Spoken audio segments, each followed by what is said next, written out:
Être supporter de Manchester United est un véritable cauchemar depuis plus de 10 ans. Habitués au sommet, aux trophées, aux joueurs de légende, les Mancuniens se contentent aujourd'hui de résultats médiocres et de joueurs talentueux qui ne confirment presque jamais sous la tunique rouge. Des entraîneurs renommés qui se succèdent sans pour autant changer grand chose.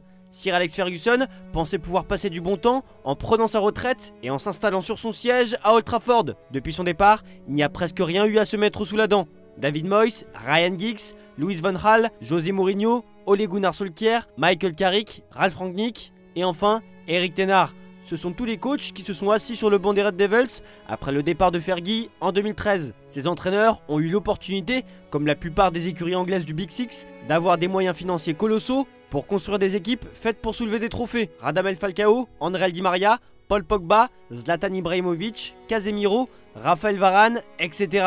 Des millions d'euros dépensés pour qu'à la fin, Man U ne remporte qu'une Ligue Europa en 2017, 2 FA Cup, 2 Community Shield, une Coupe de la Ligue et 0 Première Ligue. C'est surtout le 0 pointé en Première Ligue qui fait mal aux fans de Manchester United. Parce qu'en attendant, City l'a remporté 7 fois, Liverpool a retrouvé les joies de la victoire après 30 ans de disette, Chelsea l'a aussi remporté plusieurs fois et Leicester a même eu l'occasion de la gagner en 2016. Désormais, Manchester United est entre les mains d'Erik ten Hag, un coach recruté pour ses prouesses avec l'Ajax Amsterdam, demi-finaliste de la Ligue des Champions en 2019. Lorsque ten Hag prend la tête de United, à l'été 2022, la relation entre les joueurs et les supporters est plus fracturée que jamais. Sous le mandat de Ralf Rangnick, une défaite humiliante contre Brighton avait entraîné des chants accusant les joueurs de ne pas être dignes de porter le maillot. 2 matchs après l'arrivée de ten Hag, la même chanson résonnait, cette fois à Brentford, après une défaite 4-0.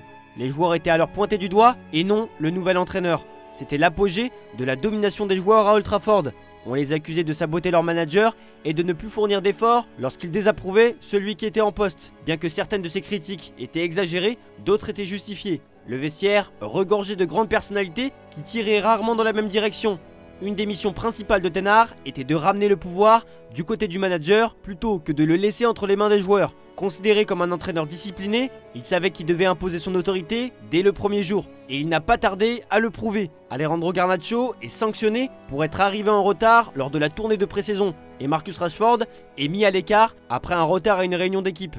Puis sévèrement réprimandé pour avoir manqué un entraînement suite à une sortie nocturne. Les exemples les plus marquants sont ceux de 2 joueurs qui ne sont plus au club actuellement. Cristiano Ronaldo, de retour dans le club une saison avant l'arrivée de ten Hag, n'adhérait pas aux méthodes du néerlandais et a été mis régulièrement sur le banc par le natif de Twente. Après avoir refusé de jouer contre Tottenham, il est écarté de l'équipe en guise de punition.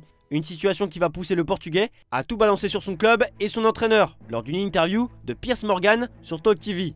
Son interview décrit d'ailleurs assez bien ce que Manchester United est devenu, ou plutôt ce que ce club n'est pas devenu. Quand j'ai signé, je pensais que tout avait changé parce que cela faisait 13 ans. J'ai passé 9 ans au Real Madrid et 3 ans à la Juventus.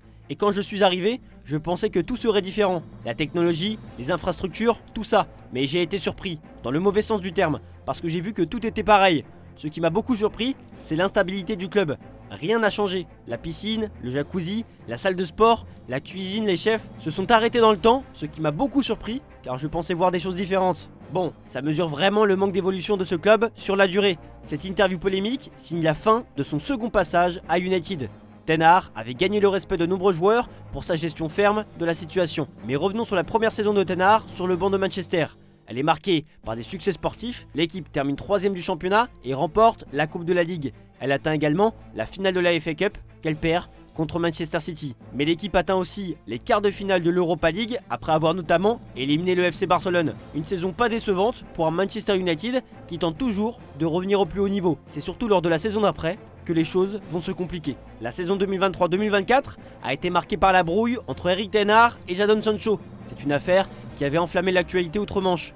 À l'heure où Manchester United, malgré un mercato estival ambitieux, vivait un début de saison plus que mitigé en pointant à une 11e place de Premier League, après 4 journées, un climat de tension s'est très vite installé chez les pensionnaires d'Old Trafford. Après avoir essuyé un cuisant revers face à Arsenal 3-1, Erik ten Hag s'était attardé sur le cas de Jadon Sancho, écarté de l'équipe pour ce choc en raison d'un manque d'implication à l'entraînement, selon les dires du technicien néerlandais. Cette justification de l'ancien coach de l'Ajax n'avait pas été du goût de l'international anglais qui n'avait pas hésité à se défendre publiquement. Ne croyez pas tout ce que vous lisez. Je n'accepterai pas que l'on dise des choses complètement fausses. Je me suis très bien comporté à l'entraînement cette semaine. Je crois qu'il y a d'autres raisons à cette affaire que je n'évoquerai pas. J'ai été un bouc émissaire pendant longtemps, ce qui n'est pas juste. Tout ce que je veux, c'est jouer au football avec le sourire et apporter ma contribution à mon équipe, avait-il alors répliqué sur les réseaux. Par la suite, l'affaire a pris une tournure inattendue.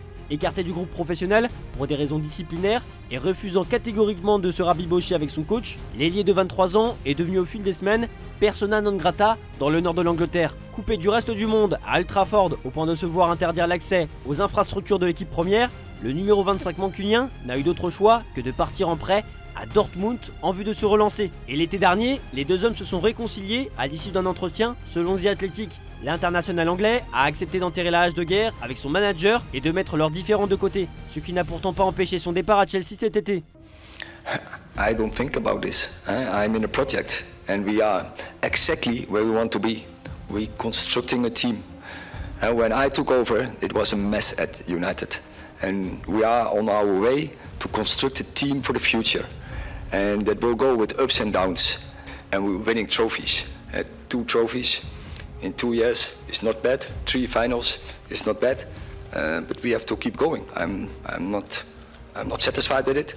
We have to do better. And if they don't want me anymore, then I go anywhere else to win trophies because that is what I did my whole career. Ça, c'était la situation d'Eric Ten Hag en mai dernier, lorsque Manchester United se posait la question s'il fallait continuer avec le néerlandais. Normal, parce que la saison 2023-2024 commence avec un mercato coûteux marqué par l'arrivée de 3 joueurs majeurs. Mount pour 64 millions d'euros, Onana pour 52 millions d'euros et Højlund pour 74 millions d'euros. En parallèle, le club se sépare de David De Gea, le gardien ayant disputé le plus grand nombre de matchs sous ses couleurs. La première moitié de saison s'avère difficile pour les Red Devils, avec une élimination dès les phases de groupe de la Ligue des Champions, une sortie rapide en Coupe de la Ligue et une 7ème place à la mi-saison. Juste avant Noël, après de nombreuses rumeurs concernant la vente du club entre un fonds qatari et la société Ineos de Jim Ratcliffe, ce dernier finit par acquérir 25% des parts du club, avec un contrôle total sur la gestion sportive. Ratcliffe annonce alors plusieurs projets pour la rénovation d'Old Trafford ainsi que le centre d'entraînement de Carrington. De janvier à mars, Manchester United enchaîne de bons résultats en championnat ainsi qu'en FA Cup. Cependant, le sprint final tourne mal et le club termine à la 8ème place, son pire classement depuis le début de l'ère Premier League.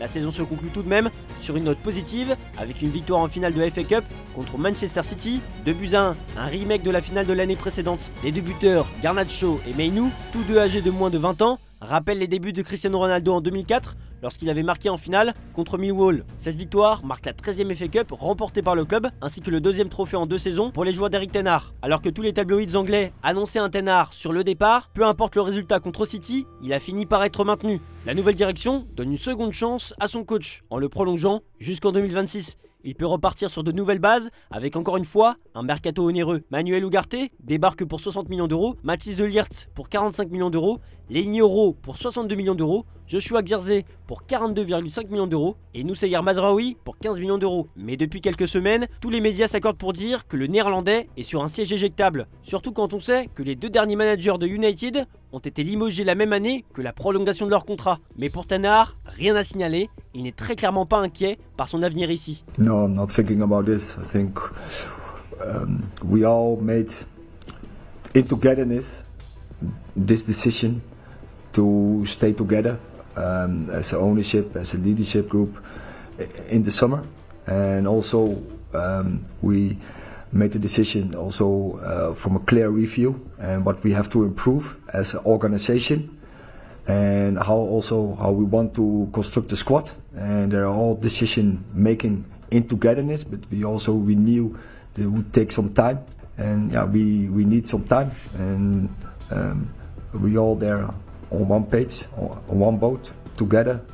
Quand on est entraîneur de Manchester United, c'est impossible de faire son travail sereinement. Chaque jour, la presse ne parle que de ce club, de sa gestion, des manquements tactiques, des joueurs pas à la hauteur, d'un coach en difficulté. Daily Mail, Daily Express, Le Télégraphe, Manchester Evening News, tous ces journaux en font leur pain quotidien. Autrefois réticent à évoquer des excuses, Ten Hag a souvent cherché des prétextes la saison dernière, demandant constamment plus de temps. Eric Ten Hag, malgré ses efforts pour redonner de la discipline et un certain contrôle dans le vestiaire, se retrouve désormais dans une situation délicate, explique le Manchester Evening News. Après la défaite humiliante contre Tottenham 3-0, Ten Hag est sous pression, avec encore quelques matchs pour sauver son poste. Les joueurs de Manchester United préféraient que Ruud van Nistelrooy prenne la relève si Ten Hag est licencié. Van Nistelrooy, actuellement adjoint de Ten Hag, a le soutien des joueurs et des supporters en raison de ses années glorieuses en tant que joueur.